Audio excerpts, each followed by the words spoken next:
ask everyone to mute the microphones since you're going to be recording it? Yeah, that would be great if everyone can mute mute themselves, and then I'm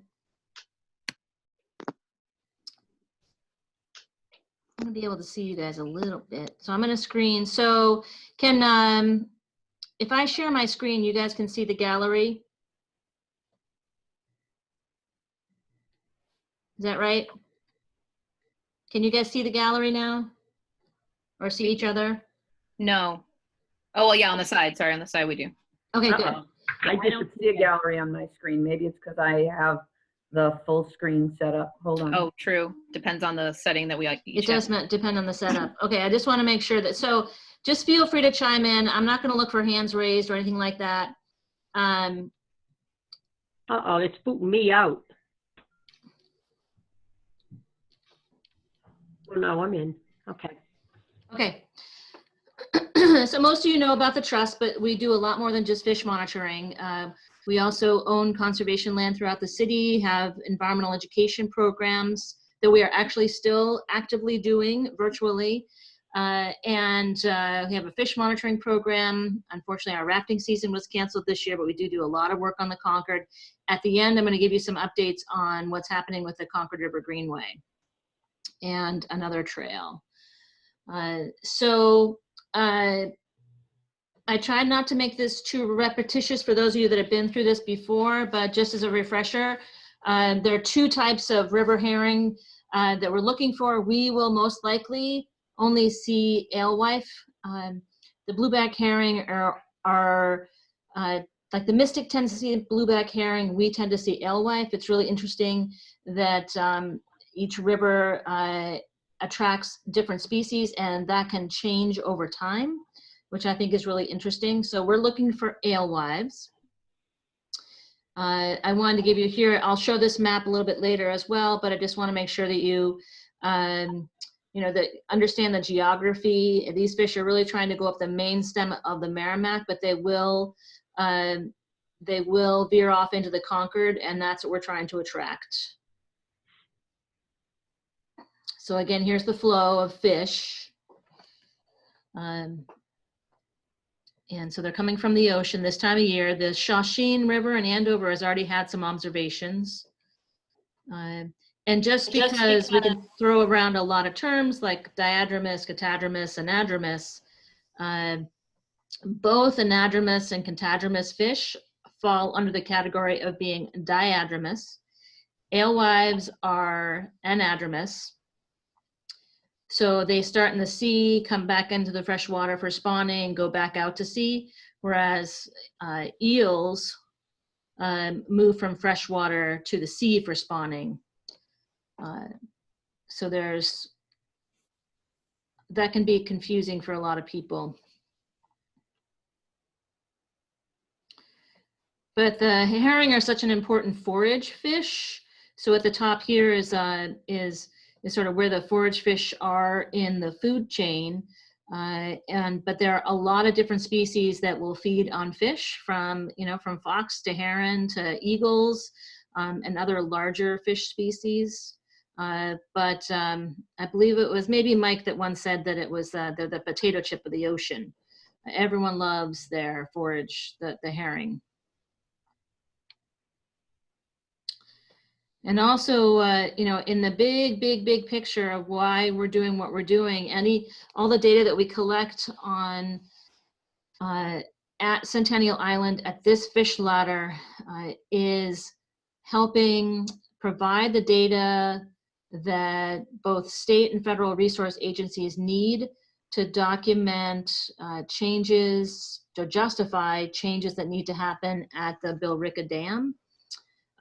So that's just upstream from our location. They were really excited last year when we had video proof that fish are using the fish ladder on the Concord. So again, while you guys might not be seeing them, they are using the fish ladder, and that will help make changes in Billerica, whether that's a full-scale removal of that dam or whether it's modifying it for fish passage. We've been involved since the late 90s in fish transfers on the Concord River and in monitoring. So we started this program, I think, in 1998 and went through about 2001, and then the population crash. But this is some of the publicity from early on when we started doing this work. So this is the beautiful location that you get to stand and do the monitoring. This is Wamasett Falls. It's a very modest size dam, but it is actively used for hydro. And Kevin Olson and Olson Electric own that, the water rights that flow through the canal, which the gatehouse sits on top of. Across the river is the Concord River Greenway and the Lowell Cemetery. And we do ask that when you're out there monitoring fish that you're also checking out the Concord River Greenway activity. So here's just another visual of the fish ladder in action. This also, we also want to show you sort of the flow of fish. So this time the arrows are opposite. I'm sorry, this is the flow of water. The fish are going in the opposite direction. And when you're at the ladder, that's always something that can kind of turn you around. Because the way that ladder is oriented right now, water is flowing down it, but the fish ladder's entrance is at the bottom or off to your left, and the exit is to the right of that picture, if that makes sense to everybody. Any questions about that? Okay, I'm going to keep going. So there's lots and lots of partners on this project, and from the federal U.S. Fish and Wildlife Service, the state's Division of Marine Fisheries, they're the folks that actually built the weir for us. NOAA is involved. We have grant funding from the Suasco Wild and Scenic River Stewardship Council and the Mass Environmental Trust. For any of you that have an environmental license plate, both our Ecomobile and my personal car have environmental license plates. Those actually get turned into grant funds that are used to fund programs like ours. So there's a picture of Mike in action. And at this point, Mike, I'm going to turn it over to you. And you can just tell me when to switch slides. Okay. Great, thank you, Jane. Can you? Great. So hello to everyone. I think I've met most of you folks. Some of you I haven't. Like I said before, I'm Mike Bailey with the Fish and Wildlife Service. River herring and shad are kind of my expertise. So it's great to be able to get my hands wet and see some fish here. So American shad and river herring have seen really historic declines in the last 50 years or so. We're probably down to 5% of the historic runs for both river herring and American shad. American shad's just a larger river herring that we see in the main stem of the Merrimack, but we don't expect it's gonna make its way up the Concord. But you know, when you look at that graph can be used for a lot of different species, a lot of different rivers. But that's what it looks like nearly everywhere, is that we used to have lots and lots of river herring and shad, and now we have very few. In 2006, NOAA listed river herring as a species of concern. Since that, river herring have been petitioned under the Endangered Species Act, and it's gone through twice now. And each time they're found not to be warranted to be listed. That doesn't mean they're in good shape. It just means they're not quite ready for Endangered Species Act action. Next slide, please. Yep, hold on. There you go. Thank you. In Massachusetts, they used to have a pretty big commercial fishery, as you can see, in the 1960s and 70s. As the populations went down, they reduced the amount of take, and they've been under moratorium since about 2005 or so. So right now there's river herring are very popular for things like lobster bait, and they were very popular for striped bass bait, and a lot of other kind of bait and food fish. But there's been a moratorium for a number of years now. We're still seeing depressed populations, although in some rivers we're reaching the point in which the state of Mass may start allowing fishing to happen on those rivers for river herring. Certainly not the Merrimack yet, but there's a couple down on the South Shore that may be robust enough and strong enough populations for to have some fishing going on. Next slide, please. So this is just a graph I made that puts together and looking at river herring passage at the Essex Dam. So the Essex Dam is the first dam on the Merrimack. It's the one in Lawrence. Each dam on the Merrimack has like 5 or 6 different names. The one at Lawrence is we're talking about, that's the first dam on the system.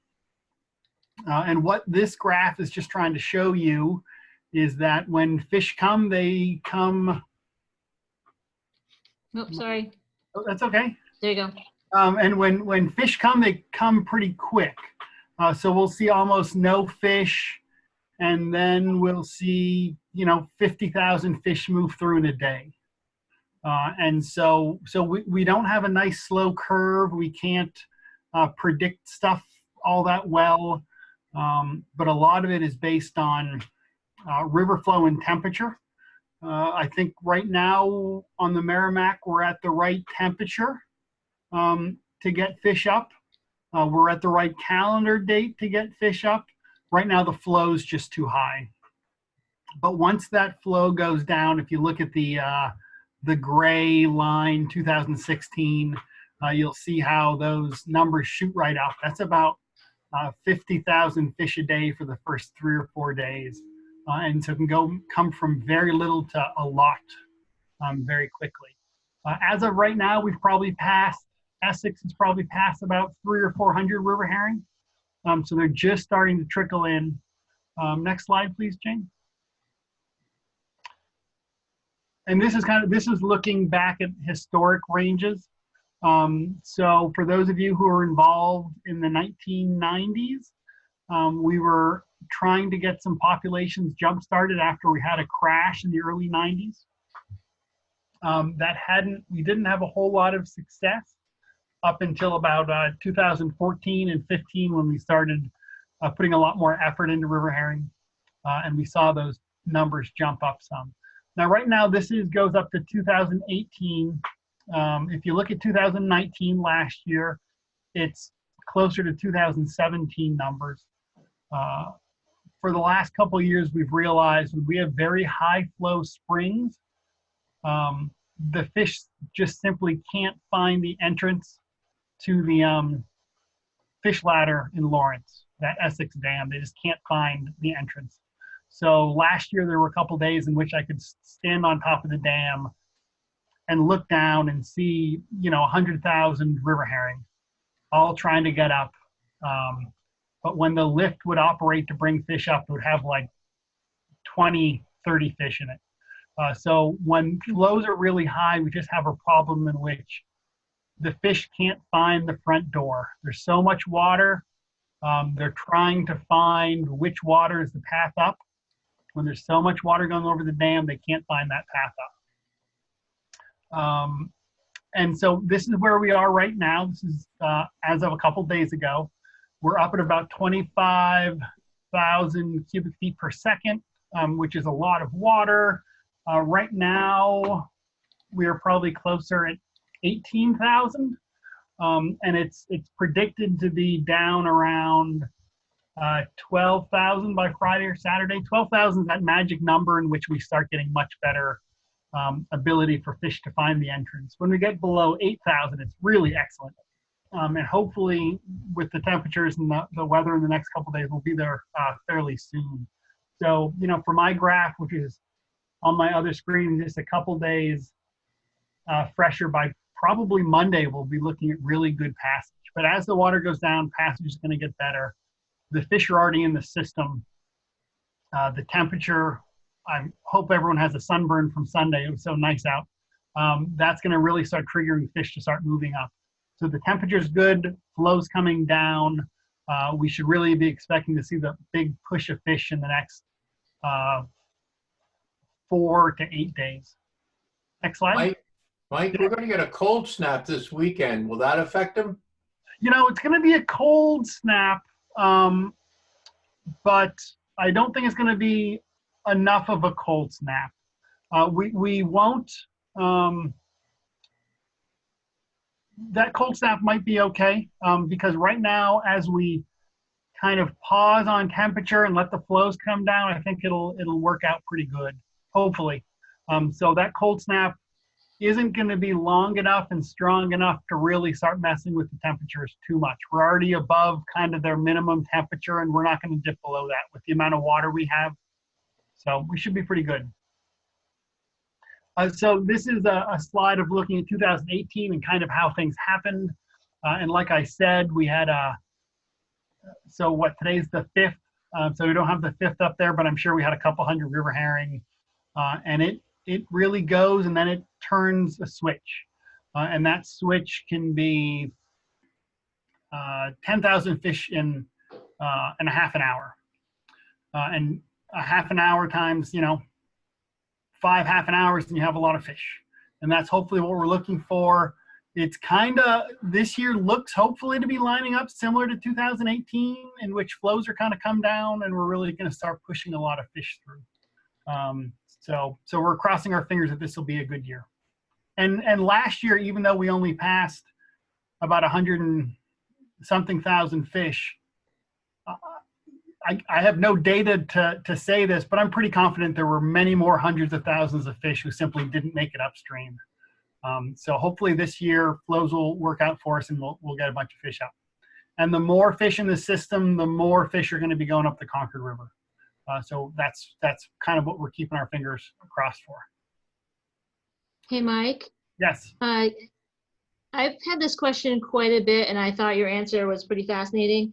But what happens to the fish that are sitting at the bottom of the Essex ladder and they find it's too cold?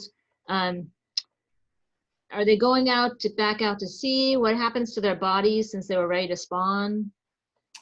So there's a window, and sometimes it's a pretty long window. Even when these fish go upstream, if they pass up right now, they're not turning around and coming downstream for several weeks.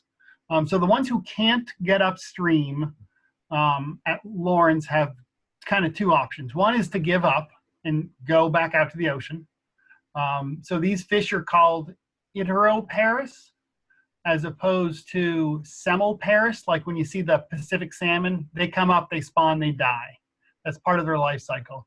These guys do not plan on dying after they're spawning. So they're going to spawn, go out to sea, come back the next year, spawn again, and they can come back and repeat spawn multiple times. So just because they can't get up this year doesn't mean it's their last chance. They'll have more opportunities. What probably likely happens is they're spawning below Essex in not nearly as good a habitat as they want to spawn in. So they've made all their way, you know, from the North Atlantic. They're coming back. They're probably going to spawn, but they're probably going to spawn in not a great spot. And that's why we want to get them upstream where they have better habitat to spawn in. Great. Okay. Thank you. All right. And Mike, can I put you on the spot here a little bit? Mike is being very gracious in helping us today, but he's actually on, I mean, I don't know if you're officially allowed to even be helping us, but our fish weir and our camera are at Mike's office in Nashua, which is locked shut. So that's why we can't have the weir and the camera this year. So in this picture on the right, Lindsay's looking at the old wooden weir that we had, and we had a fancy metal weir put in over the last 2 years that has been worked out better and better every year for monitoring the fish with the video camera. So we're gonna miss the video monitoring data this year, and we'll be relying on sort of the view on the left where there's a white bar that you're looking at, and you can see the fish, and that bar is actually more white. We painted it last year, and it's more visible. So Mike, any comments about sort of your status? Yeah, so right now we're all in mandatory telework. So this is my guest room for anyone who ever wants to stay. So we're on mandatory telework, and we have to maintain social distancing. So I was told in very concrete terms that I would not be doing something like that, in which you're moving a heavy piece of aluminum that really requires 2 or 3 people all holding different ends to get out there in the field and put it in. That was going to be an absolute no. So that's not going to happen this year. And it's also not going to happen that I get out there a whole lot, and that Ben gets out there a whole lot. So a lot of the modifying how the Fishway is operating is going to be under the owner, Kevin Olson, who it's his duty to do it, but we usually help out to try to make things optimal. So there's going to be some trade-offs with visibility, with how the Fishway operates, which I think is going to have to, taking pictures is very helpful. Getting that white board in the right spot is going to be helpful, and it's going to be helpful in the way that I'm not going to be able to be nearly as proactive about it. But hopefully, as flows come down, when flows are really high, the Fishway is always going to be tough to view. And frankly, right now, if the river stays high, we might actually have passage. Fish might be able to go over the dam for the next couple days, even into early next week, depending on how flow is and how everything is set up there. But Kevin should be opening that Fishway soon, and hopefully we'll be able to tweak it so we can get that viewing bar in, that white bar, and get some good visual observations. Yeah, we're doing that tomorrow. So that'll be up and running by tomorrow. Great. So let me go over some of the equipment that you'll need and sort of the status of things. I'm going to talk about how you're going to access the site because we can't use the gatehouse this year. So there are going to be quite a few changes. In some ways it'll be a little simpler, but it's all in the effort to make sure that it's no touch, contactless. I want you all to make sure that you feel safe being out there, and that you're not going to risk running into someone and having unsafe contact, touching pieces of paper and such. So for your data sheets, we have lots of options. This is what the data sheet looks like. We also have an online version and we have an app. My preference is, if you can, to use the app. It is both Android and iPhone, and you can also access that online. There's an online reporting form there. So if we can transition everyone to doing that, that would be great. If you don't have that option, then printing out the data sheets at home and either taking a photo or scanning them and sending them to us is just fine too. We will adapt to whatever you adapt to, but hopefully we'll all eventually move to this new app and online form. Can I interrupt you for 1 second? Yes, Lisa. People can't scan. I could also I can maybe type this up in Word. If anyone needs it, they can fill it in and send it back, or just send it back in an email to me. And then I can put it into into a data sheet for you here. So whatever makes it easiest for you, I can adapt. Okay, and I've already got it in Word, so. Oh, perfect. Yeah, we'll make sure people have either a PDF or a Word, whatever you need, let us know. We ask people to monitor the fish for a 10-minute time increment within any hour block between 7 a.m. and 8 p.m. So there's 13 hours in that time. Statistically, we'd like to hit 9 of those slots every day. A timer, we usually have a handheld timer, but we ask you to use your personal phone or a watch or your own egg timer, whatever you have, to make it work for you.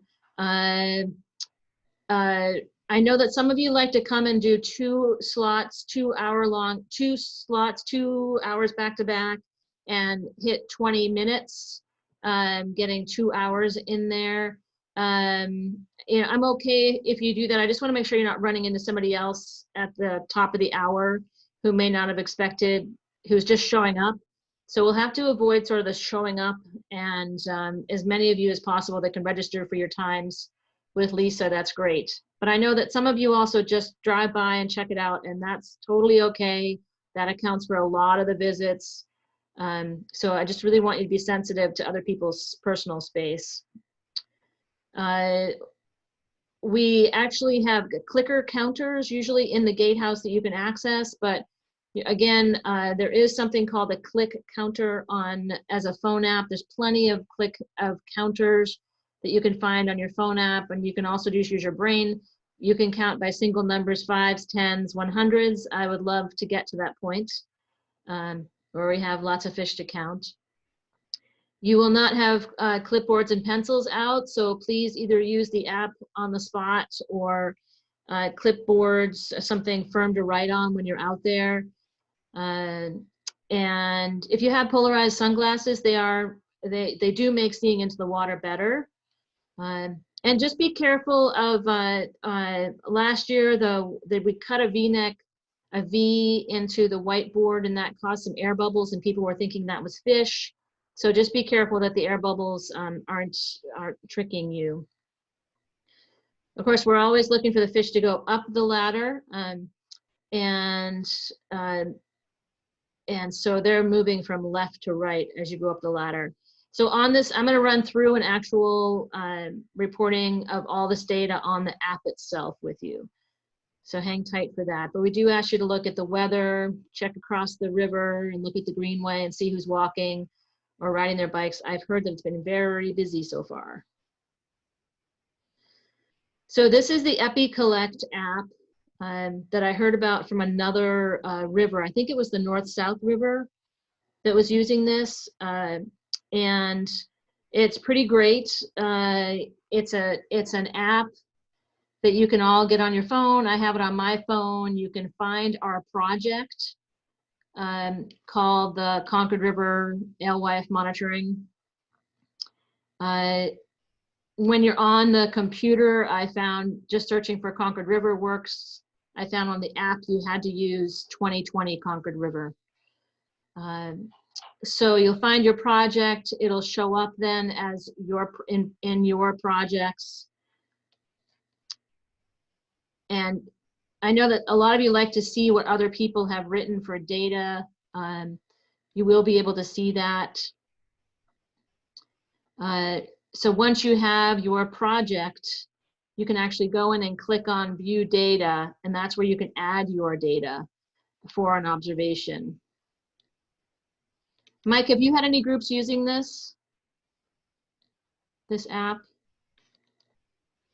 I have not worked with any groups that are using this app, but I am familiar with the North River group, and they're pretty well put together groups. If they're using it, that's pretty good. Okay, great. That's good to hear. So this is I'm actually signed into my personal account, so you can see what it'll look like on your end. There's I could show you. I'm happy to show you behind the scenes if you want. But this is how it will look like when you see it.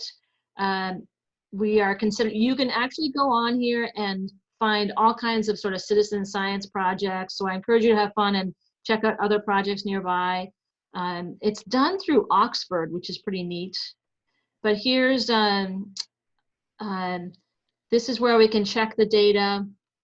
That's that screen we were just at before. This is where you can view the data. So this is me just playing around with this morning to throw some data in there. And you know, for those of you that love to read what other people have written, this is where you can do it. And you can see what other wildlife observations, if people have seen fish, what photos they've taken, etc. So this will be pretty great. Is that coming through okay to everybody on your end?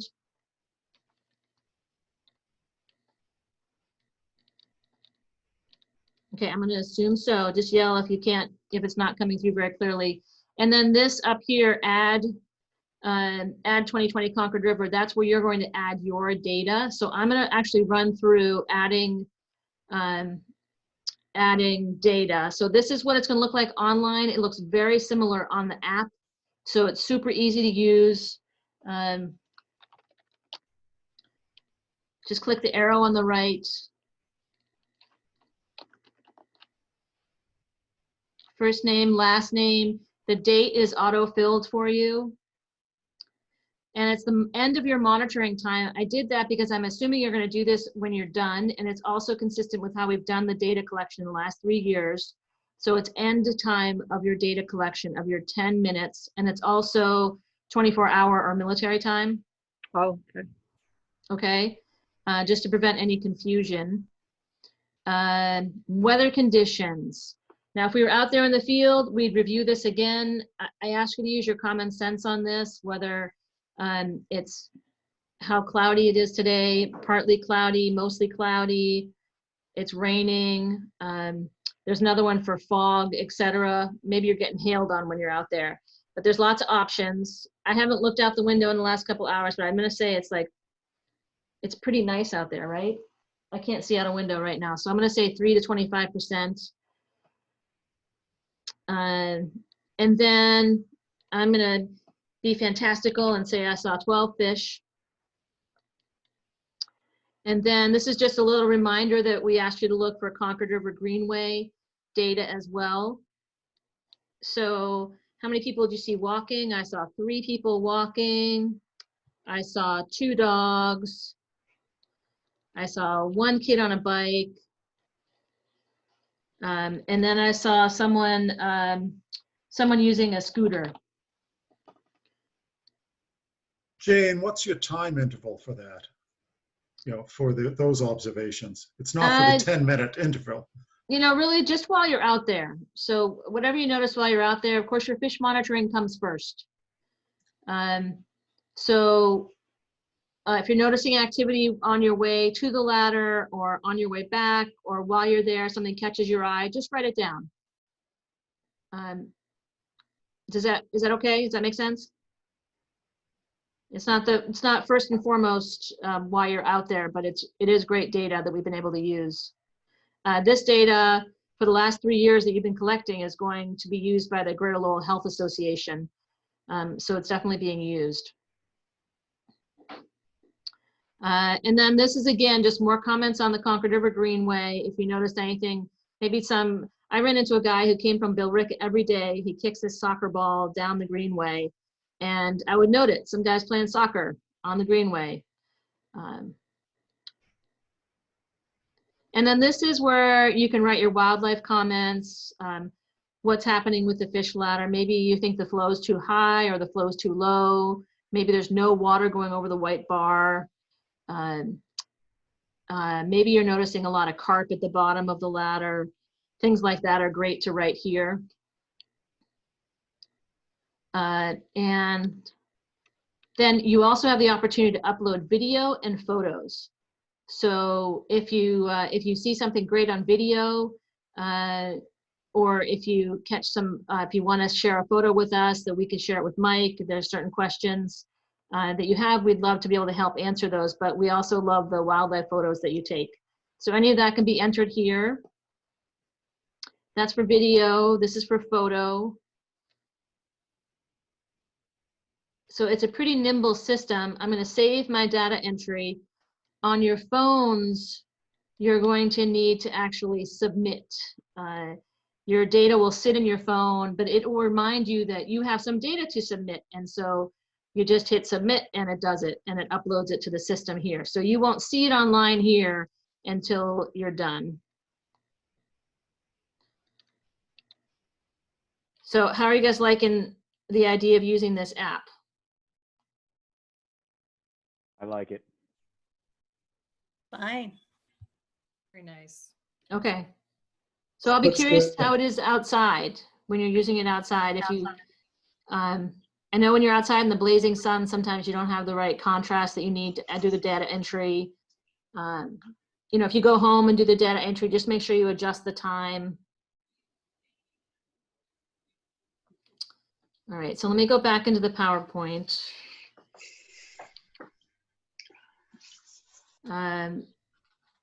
this is again, just looking at the data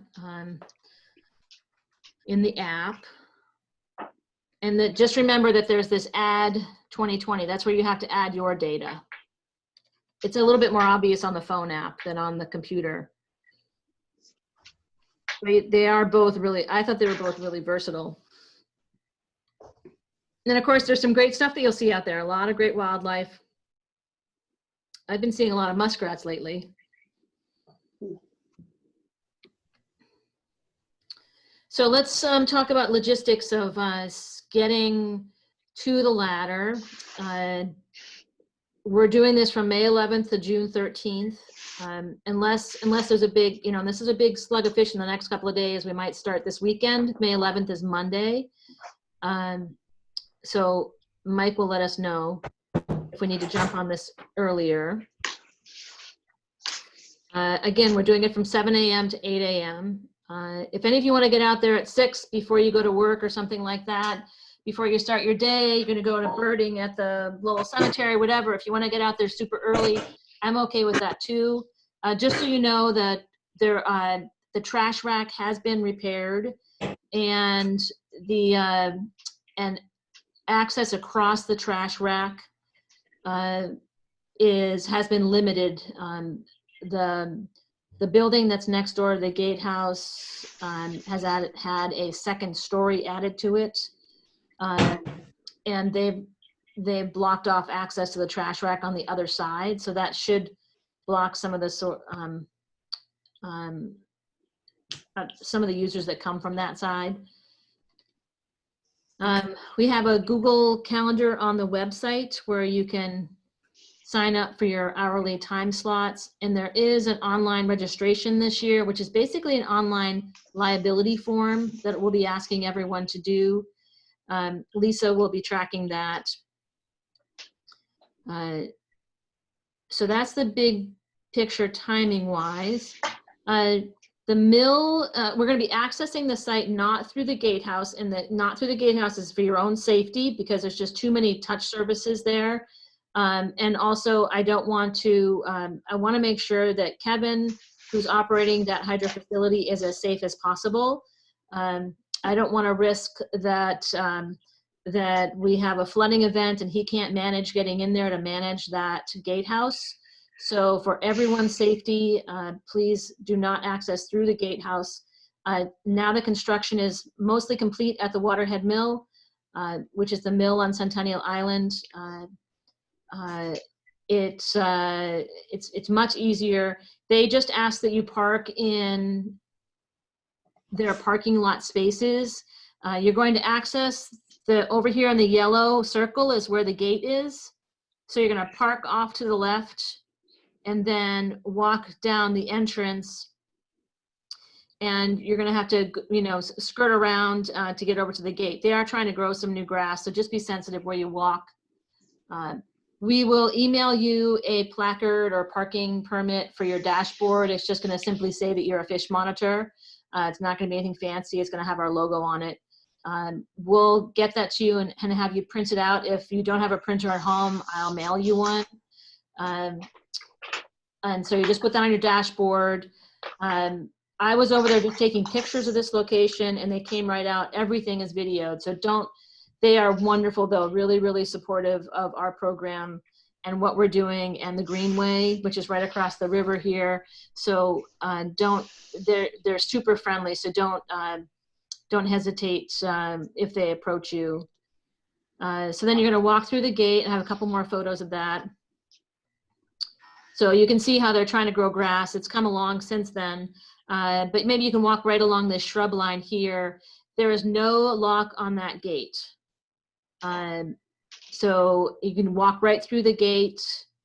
So here's the gate again. You're gonna walk right through the gate, up this little road, and here's the gatehouse, and the ladder is right here. So I think there's only one or two of you that haven't actually approached possibly the ladder from this perspective. So let me know if you have any more questions, but it really should be pretty obvious.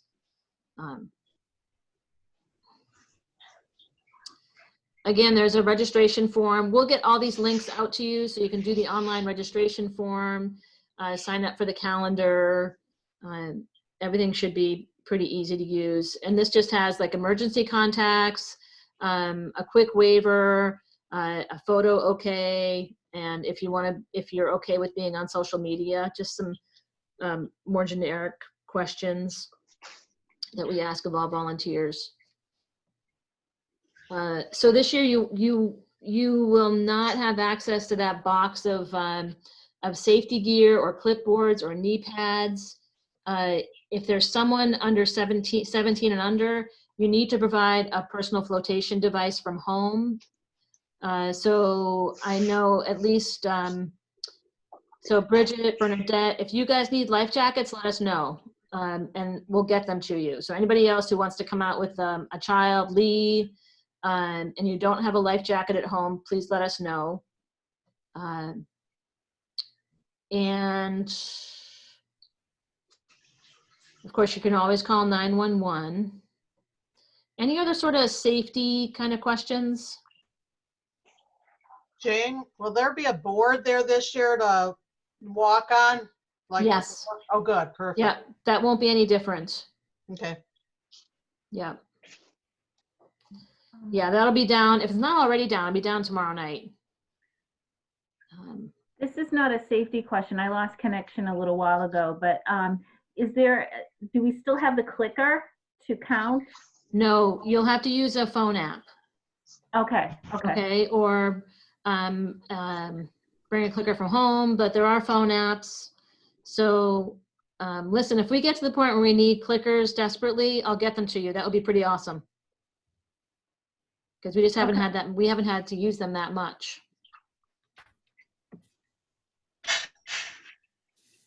Any other questions before I go on to other projects? So, you know, you folks are really sort of our eyes and ears out there, and I know that you'll get some questions possibly, and you may have some questions, so I wanted to give you a couple of really great updates. The Concord River Greenway is coming along. It is out for bid for this phase here, which is 2A, and then phase, and all the way over to the phase 2B bridge along Centennial Island to the section that's done. So this yellow section and then the orange section, I'm sorry, not the yellow section, just the orange section will be done. The bridge to Centennial Island and the bridge at Centennial Island down by the hydro station should both be done this year. Ooh, Yes. good. Yeah, so things are, those kind of projects fortunately can move along, and that's been really great. The contractor has not been announced yet, but it'll all be under contract by July 1, and per the agreement with Kevin Olson, they need to be putting in the bridge during a pretty narrow window to make sure he doesn't disrupt his operations. So that's the Greenway. And then this is the trail, the connector trail that goes under the Lowell connector. And the upper left here is actually Cross Point, and the lower right is sort of Target generally. And this has been fully funded, and this construction, it's under design right now, and construction on this will be pretty simple and should happen this year as well. So that's pretty exciting. Here's another perspective on that trail. So this is actually real life photos, except for the people and the placards above the graffiti. The graffiti is real, and that's there all the time, constantly shifting. It's this really wonderful urban art gallery, and the trail will come directly from the Bruce Freeman and extend into Lowell to the back of the Target Plaza. So we're really excited about that. So those two projects are underway. And then, you know, Katie and Lee and Kathy and Emily have all been working on a lot of environmental education programming that we're working very closely with the Lowell Public Schools. If you know anyone that has kids or you have kids, grandkids, whatever, anyone is welcome to use the resources that we've been putting up on social media, on our website, and on YouTube. We're creating videos. The staff is doing a really wonderful job. We will be teaching virtually this summer with the Lowell Public Schools, and right now we're just supporting in-school time teaching with the Lowell Public Schools, and all of these resources are open for use. If you know a teacher that needs anything, let us know, because we're doing some sort of custom work with different teachers. So I want to make sure that you all knew if this page was available for your use or anybody else's. And there's some perfectly, programs that are great for even adults, like how to do a nature journal. And then my last sign is, I just want to let you all know that my last PowerPoint is that Mike is heading off to headquarters down in Virginia in a couple of weeks. And I just want to, Mike, thank you so much for all your help with the program. It's been really wonderful having you on board. That's rounded. Rounded. So we're going to miss you a lot. Well, thank you. It's a good opportunity for me, and it's I will be I've wrote it down because I have to keep reminding myself, the National Aquatic Habitat Coordinator. So I'll be dealing with a lot of programs like the Concord River, but I'll just be dealing with all of them, which is much less intensity. So I'm excited about it, but I'll be in a better spot to maybe see if we can think about Talbot in a more holistic way now that I'll be at the top of the food chain. So hopefully that'll be good to get things done. Great, congrats. Well, good luck with that transition. So this is a great time to answer any questions. Raise your hands if you, or just shout out. So any questions eating at you? No, it seems pretty clear. Are you guys okay with the app and the contactless entry and not going through the gatehouse but parking at the mill? Okay, so that'll be a little different. Chris, do you feel like you have enough information? Just a second. Yeah, since you're doing things a new way and avoiding the gatehouse and stuff, I think I'm sort of up to speed with you guys on how we're going to be doing it. Thank you. All right, great. Jane, are you ready to have people email me with their times? Yes, I am, and we will follow up this training with an email that has the online registration form. It's actually all already up on the website, both how to do the app and how to do and the registration form and the calendar. So it's all up there, but we'll send you one email with all of those links.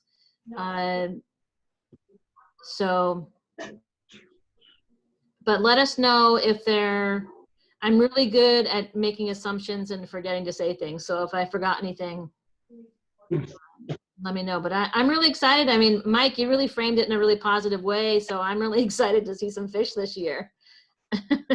And who knows, maybe we'll need to have a bucket brigade at Talbot Mills. Wouldn't that be great? So I didn't want to keep any of you more than an hour. So was there a question? Yes, will we be able to look at the lift data from the Essex Dam at all? Is there a website we can look at? Just so we have an idea of the... This year or previous years? This year. Okay, yeah. So go ahead, Mike. Yeah, I will try to maintain some connectivity for the next, 3 weeks or so, and make sure Jane gets that information. Just because, it's tough without being able to sit down next to someone in the office and say, "Hey, you do this and help out." So I'll probably maintain some of those things just so that Jane is up to speed, and so I'm not leaving yet. I'll help out with that. And I do keep those numbers. As soon as Mike tells me, I put them up on the website. So often they're actually up on our website quicker than they are up on the official website. So absolutely, Alan. Okay, thanks. You're welcome. Any other questions? All right, well, everybody stay safe and thank you so much for all your help this season in advance. I can't wait to see how the season progresses. I appreciate everyone's time. Thank you, Jane. Thank you, Thank Michael. you. Thank you, Look forward Lisa. to it. Thanks, Michael. Good luck, Michael. Good luck, Mike. Thanks again, Mike. Take care, everybody. Take care. Stay safe. See you all later.